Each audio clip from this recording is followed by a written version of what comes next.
Behold the fate of those who stand in my way. Gods, bow before me or die. Mortals, worship me or be enslaved.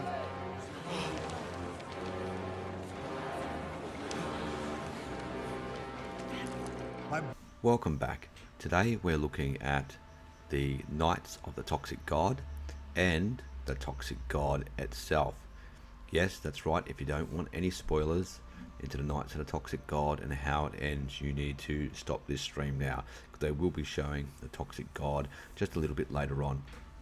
First, just having a look, as you can see on the screen now, at the Templar Knights. This was a build I've just done a playthrough with over the last few days. You will see that on some videos that you can stream. So as you can see in this build here, I've been running with Masterful Crafters and Mutagenic Spars.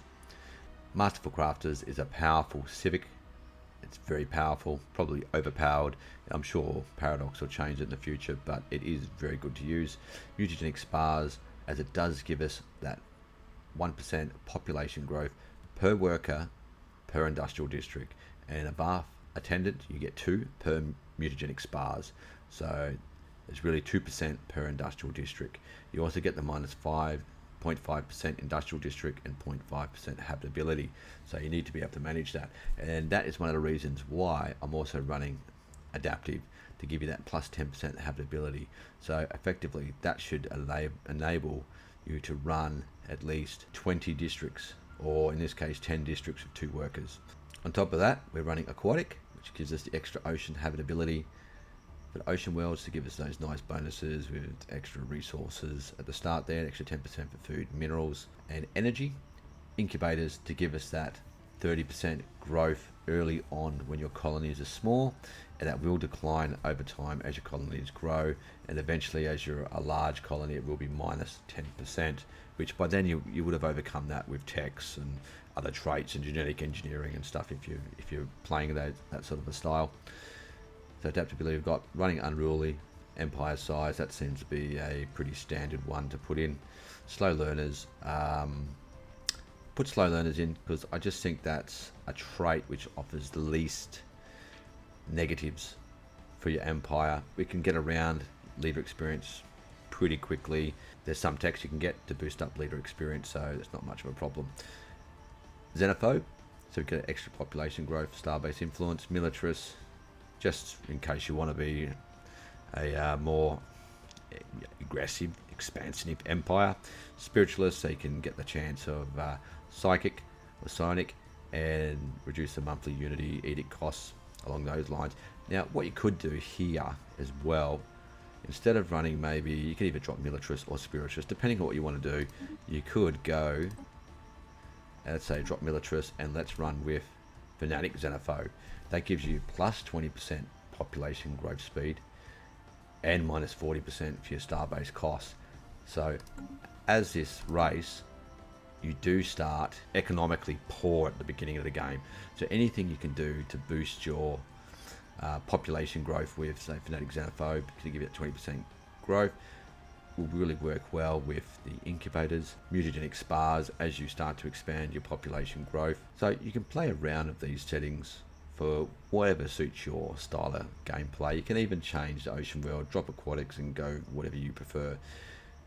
Only thing with ocean world, you do tend to get less mineral and less energy districts, so you might want to go Arctic if you want more minerals, or an arid world if you want to get more energy. So that is a little problem. So it just depends whether you consider that worthwhile for aquatic. I think it is for aquatic. Adaptive will also help you as you colonize other worlds outside your starting 2 guaranteed habitable worlds. So you should be able to find some other planets that you can colonize, and it will also help reduce that penalty, their habitability on not worlds minus 20%. It'll only be 10% because you've got adaptive. So there's some cross benefits here. Mutagenic spars, incubators, aquatic incubators.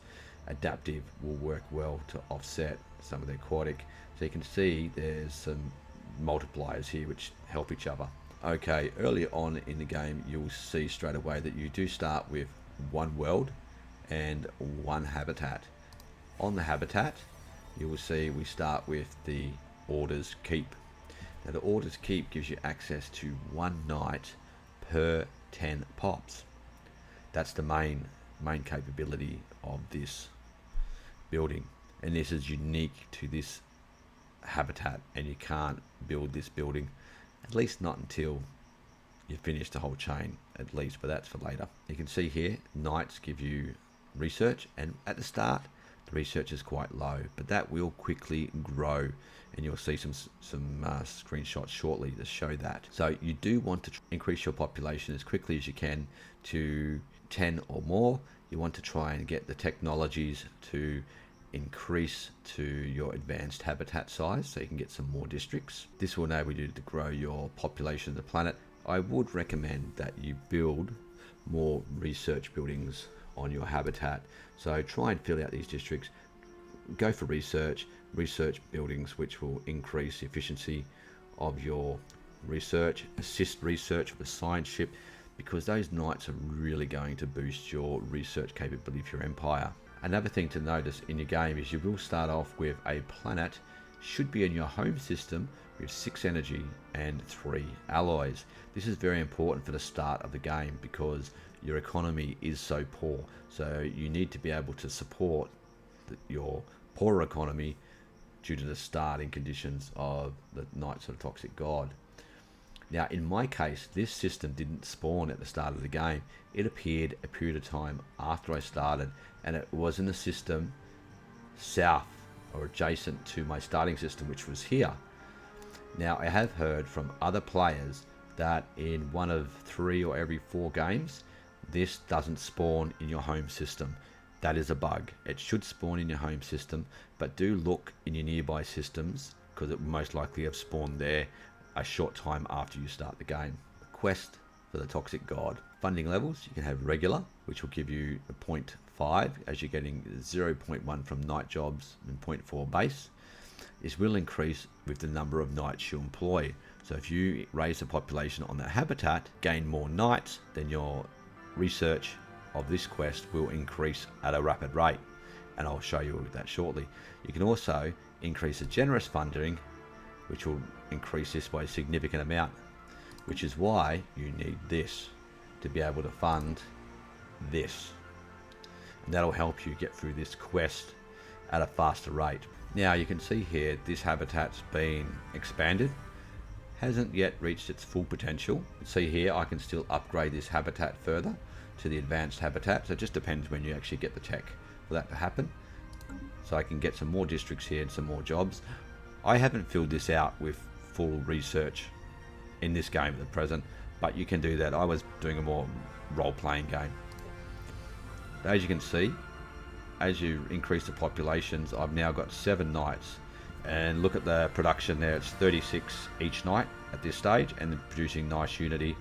Plus you also get nice defensive armies if you happen to be at war. Over 1,000 garrison, and that is solely from the knights. I haven't got anything else there. So you can build some additional buildings, research institute, promote that science, put research assist on there. You can see I'm not even really trying. I could fill out research, a whole heap of research buildings here, put my squires into the research buildings, and you can just imagine the production I would get as research. It would be astronomical. I was trying in this game with squires to see the effect of that plus 2% bonus to knights. So there's 19 squires there, so that's giving nearly a plus 40%, what's that, plus 38% bonus to knights, Lord Commander and knights output. Nothing to be sneezed at, but that is a lot of population to devote to that. Imagine 19 extra researchers with upgraded research buildings on your habitat, with your research institute helping that along, with a research assistant also helping that along. So the research here could be easily significantly higher. Okay, eventually when you work your way through the quest chain for the search for the Toxic God, I'm not going to spoil it with showing off all the different events, because there are literally dozens of them, and I don't want to spoil that part of it. It's quite interesting, and it's a really good read and a little adventure, so I'll let that figure that out for yourself. I'm just going to show the end sequence of what happens. So if you don't want to see that, please stop watching now. If you are enjoying this video, please hit that like button. Okay, as we can see, I've now entered the system of where we have found the so-called toxic god.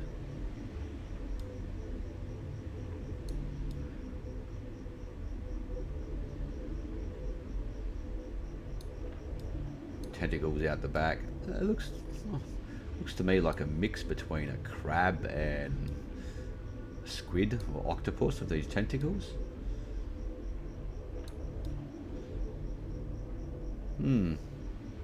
Interesting. Let's have a look underneath it. Nice green star.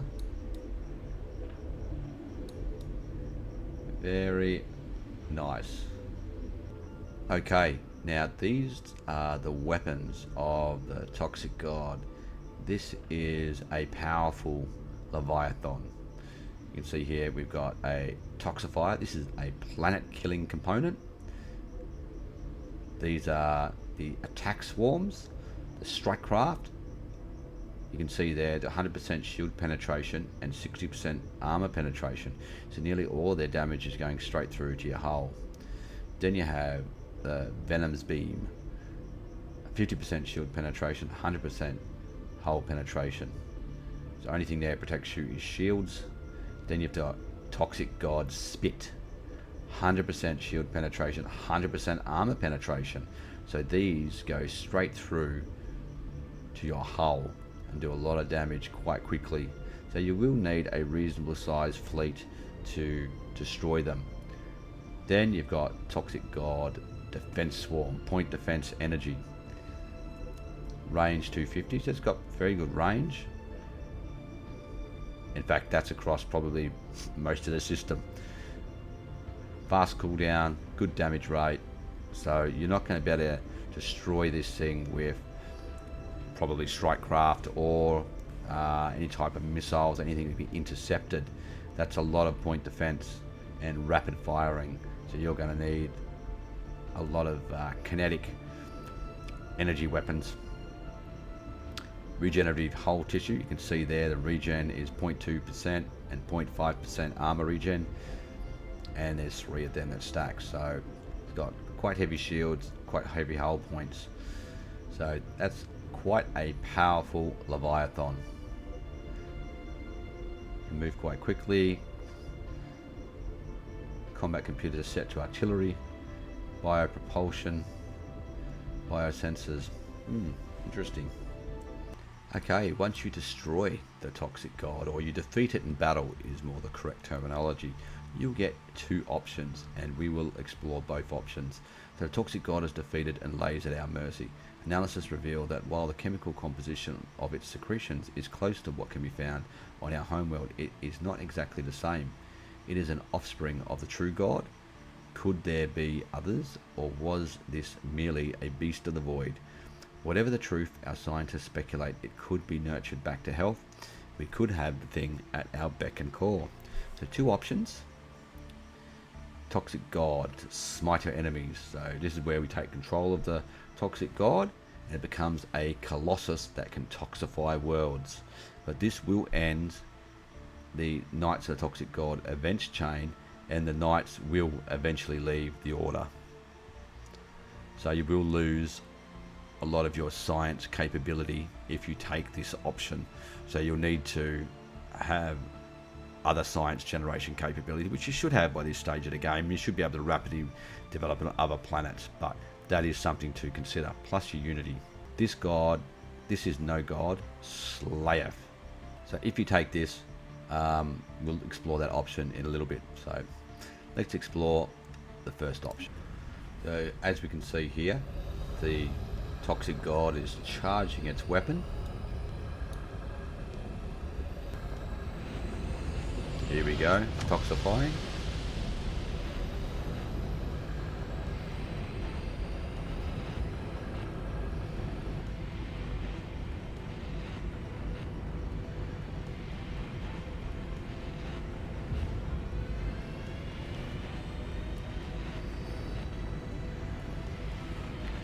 can see the world has been toxified, and if the orbital ring's destroyed. And you get this message appear, you've toxified that planet. Now what you can also see is on the toxic world that we just destroyed, or the previously habitable world we just destroyed, we get a toxic terraforming candidate. Now, if you took the Ascension perk for detox, that means that for all the worlds you destroy, you could then terraform those worlds into whatever habitability you like. So you can effectively wipe out an entire another empire, wipe the slate clean, terraform those worlds into whatever you want, and start again with all of your own pops, if that's what you wanted. Which, if you're fighting a hive mind, that could be quite useful. Or another type of empire that is not compatible with your empire, you can't integrate them into your species. So you might just want to wipe the slate clean, terraform them into a planet which best meets your needs, and go from there. That can be very powerful. Okay, for option 2, this is no god, slay it. So the toxic entity is slain. The entity in the system was not a god after all. It was, how could we have slain it? As its body convulsed one last time, its venom sac burst open, rapidly distributing corrosive material across the system. Through rapid evasive maneuvers, our fleets managed to reach a safe distance, but the entity itself was not so lucky. Struck down by the last by its own poison, its flesh decomposed rapidly, leaving naught but its maw behind. The Knightly Order has taken it into its custody as a trophy to be brought out only on special occasions, as the ultimate demonstration of the grandeur of the Order's achievements. Not so divine, is it now? So we get the relic, more of the toxic entity. So more of the toxic entity. Strikecraft damage plus 15%. Alright, okay, that's good, but lots of people don't use Strikecraft much, so neither here nor there. Unlock decision to consecrate a habitat and establish an Order's castle there. Now, that is quite useful. So to consecrate a habitat, it's going to cost 50 influence and take 360 days. To add a Order's castle to the planet, Order's castle provides knights and squires and substitutes leisure districts for an Order demons. Cannot be destroyed. Okay, here you can see the Order's castle. It provides knight jobs, so it gives you a nice research bonus, unity bonus, and you can also use squires if that's what you want. But as I said previously, you can better use those jobs somewhere else. So what this relic gives you the ability to do is every 10 years you can reactivate this relic and create a new habitat to produce more knights. So if you want to focus on research on some of your habitats, this is a good way to go about it. Then you can maybe make some of your other planets focus on alloy production and energy production and whatever it is you need. This is a good way to make really, really efficient research production. After 40, 50 years, you've got 4 or 5 of these habitats. Trying to max them out, you're going to be a research powerhouse. You might want to use your Unity to activate other relics. You might get more bonuses from here. I've only got the Yut Cryo Core, but you might have the CyberX or some other relics that you prefer to use. So you might want to use this once or twice. So that ends the showcase of the Toxic God and the Templar Knights. If you want to watch a longer videos, you can watch my playthrough on the Templar Knights. It is over many hours, so you can see all the intricate details, and the whole event chain is in those videos if that's what you want to watch. But I do recommend you experience it for yourself. So if you did like this video, please smash that like button, subscribe to my channel. It will help me to make more videos like this in the very near future. Thank you for watching.